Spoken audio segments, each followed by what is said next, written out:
Okay guys, welcome to the part 4 of our pre-recorded discussion. So dito tayo natapos, what is a system?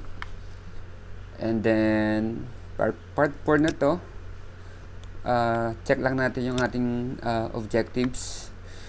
I believe nandito pa lang tayo sa first objective. Ayan, so many topics to discuss, pero nandito pa lang pala tayo. Okay, balik tayo. Okay, natapos tayo dito. Punta na tayo dito sa next slide. Ayan. Again guys, I am not satisfied with the information displayed in the slide. So, I will go back to the PDF. Ayan. So, dito tayo natapos.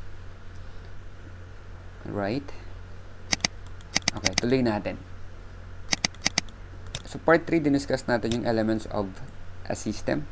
And then, the next to discuss is example ng artificial system. So, sabi natin, dalawa yung klase ng system. Basically, isang natural tsaka artificial. When we say natural, yun yung mga from plants to animals to human to universe to galaxy. They are all natural system. How about artificial system? Ang hint natin dito is this is man-made. Ayan. So, example natin dito is automobile or yung mga sasakyan. Ayan. So, ito yung ginamit na example for artificial system. Pero I'm sure you do have a lot of ideas or thoughts that you can give as an example of artificial system. At dahil dyan, yan, class participation tayo. So, I require you to give example ng system that is artificial. Ayan. So, guys, reminder lang yung mga nakapagsagot na, bigay na ng answers, you don't have to give answer again. Baga, whether magbigay ka man o hindi, you only have one credit for that. So, bigyan natin ng chance yung iba. So, ulitin natin tong mga ganito sa susunod na chapter. Okay? Alright. So, automobile yung example dito. So, ano bang purpose ng automobile? Sasakyan. Example, motor, motorcycle, tricycle, kotse, barko. Ano ang purpose nun?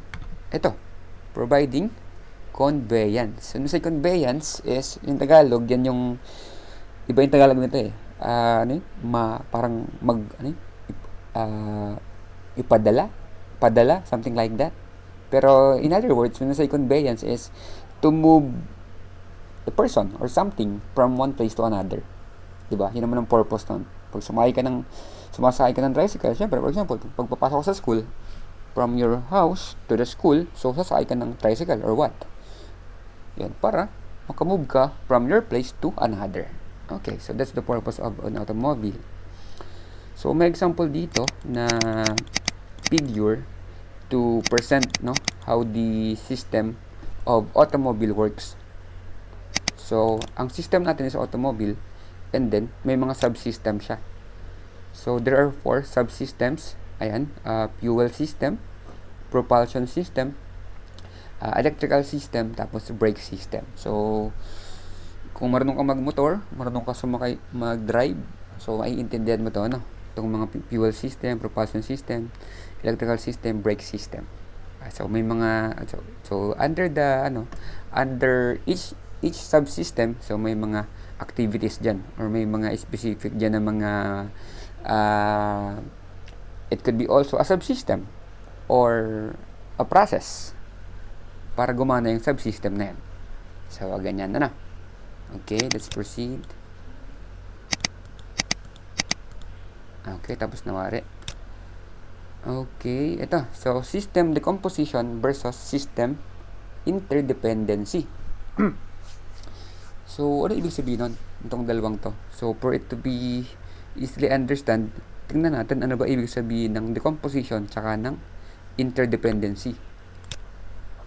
Yan. So, when we say decomposition, it is the process of dividing the system into smaller subsystem parts. So, kind of new word, pero yun naman palang definition is simple lang.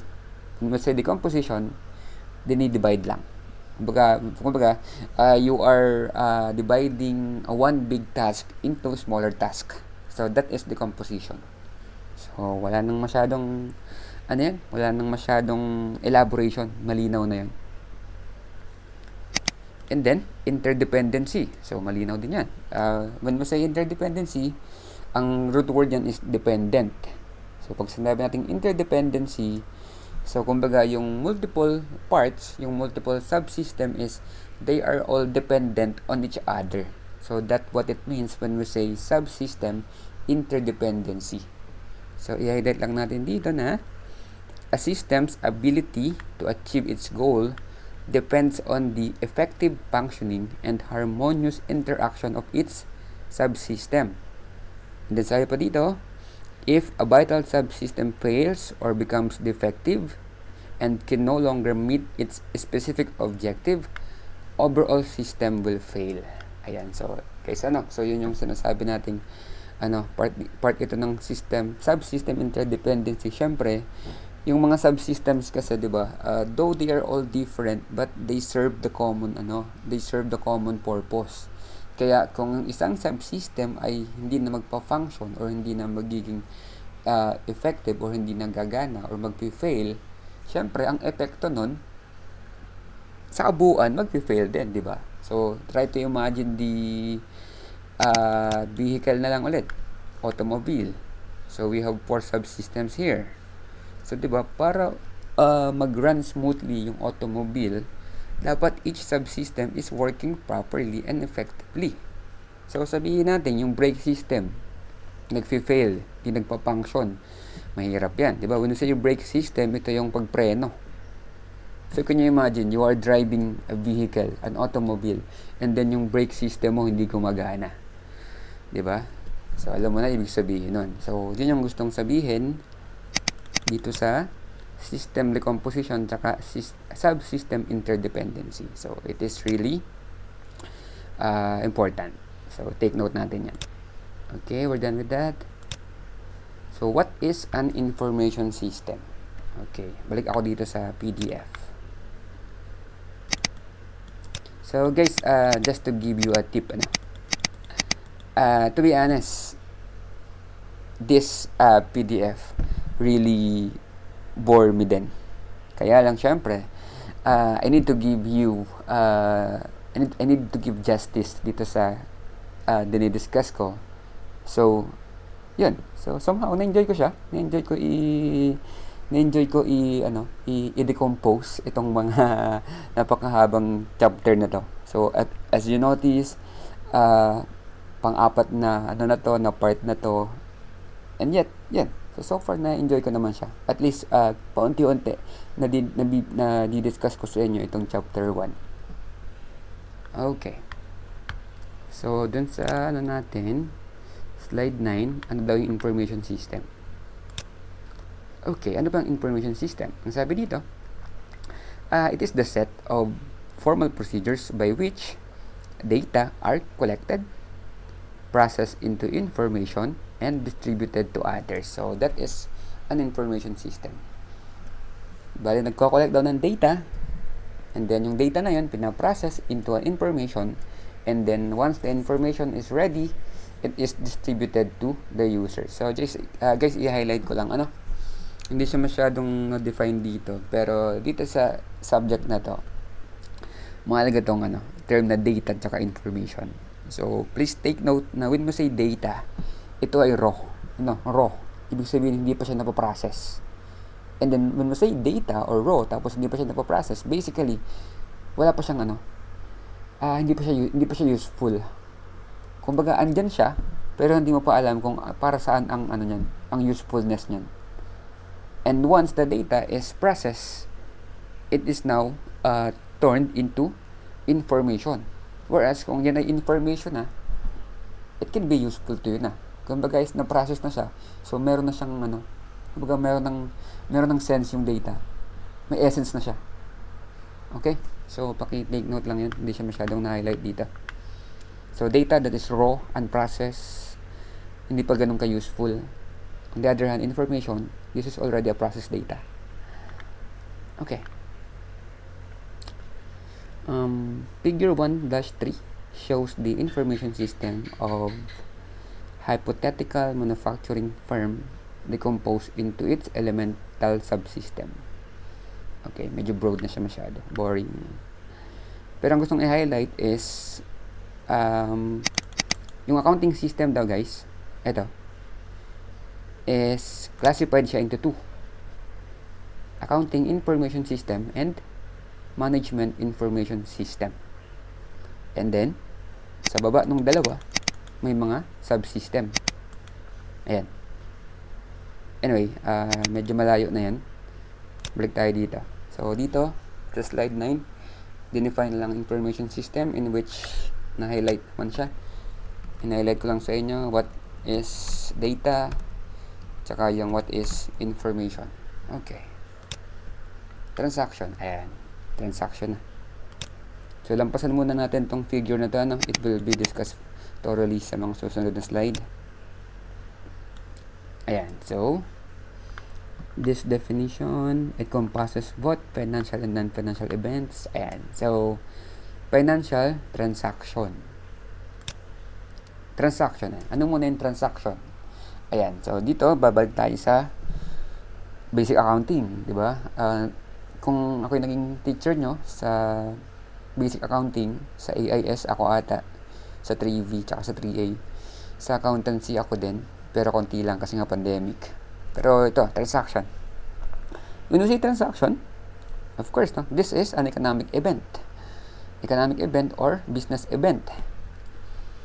Business event na may or may not affect the operations of the business. And then, yung transaction, it can be financial or non-financial.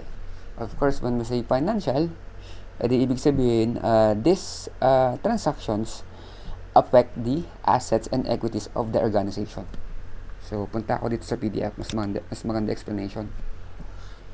Ayan, so when we say financial transaction, yun na nga, economic event siya, which affects the asset and the equities of the organization. Not just to pwede rin liability maapektuhan. In which, if the transaction is classified as financial transaction, dapat mag-reflect yun sa mga accounts. At dapat ma-measure natin siya in monetary terms. Okay. So, ayan. So, when we say financial transaction, maraming example yan. Ito, dito, may mga example dito. Sale of products, purchases of inventory, cash disbursements, and receipts of financial transactions. So, these are just examples with no amounts given. Pero obviously, when we say sale of products, diba, that's a financial transaction.